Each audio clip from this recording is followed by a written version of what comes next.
न खेलिब न खेले दीप, खेलो बिगाड़े देव। नमस्कार, मैं हूं निशांत गुप्ता और आप देख रहे हैं आई इंडिया। सीतापुर के गवई इलाकों में एक कहावत आम है, अपना काम ना बने तो दूसरे का काम बिगाड़ना है। यह कहावत इसी अर्थ में प्रयोग की जाती है। कहावत है ना, न खेलिब न खेले देव, खेलो बिगाड़े देव। इस कहावत की बात इसलिए हो रही है कि आजकल यह कहावत सीतापुर से सैकड़ों मील दूर मध्य प्रदेश के सियासी गलियारों में चर्चा का विषय बनी है। आइए बताते हैं, मध्य प्रदेश के चुनाव को लेकर सपा और कांग्रेस की राहें लगभग जुदा हो चुकी हैं। गठबंधन टूटने के बाद दोनों पार्टी के नेता एक दूसरे पर फायर हैं।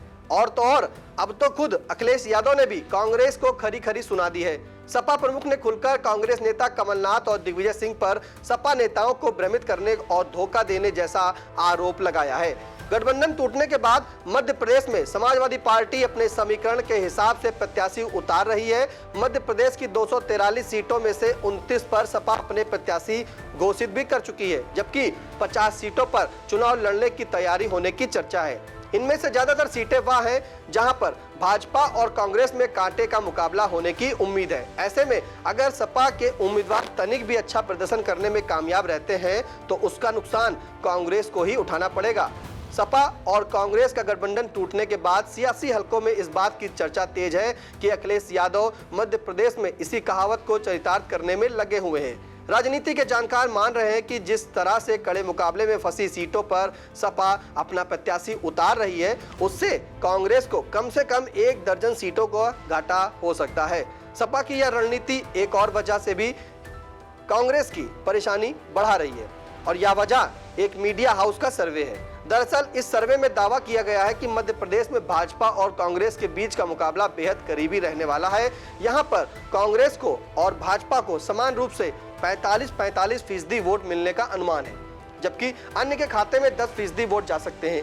इस सर्वे का अनुमान है कि कांग्रेस को 113 से 125 और भाजपा को 104 से 116 तथा अन्य को 0 से 5 सीटें मिल सकती हैं। जाहिर है, इतने करीबी मुकाबले में सपा की वजह से अगर कांग्रेस को कम से कम 10 सीटों का भी नुकसान होता है तो एक बार फिर भाजपा सत्ता में और कांग्रेस विपक्ष में बैठने को मजबूर होगी।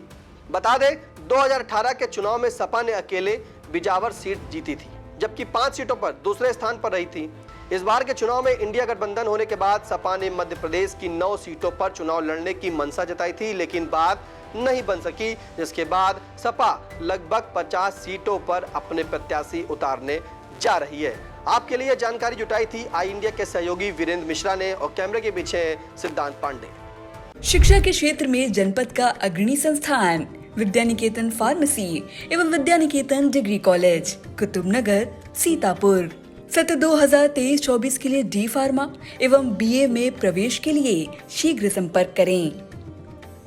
सत्र 2022-23 में डी फार्मा का रहा उत्कृष्ट परीक्षा फल।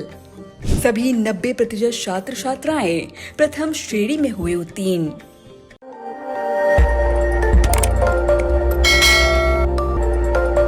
खबर आपकी, नजर हमारी। देखते रहिए आई इंडिया।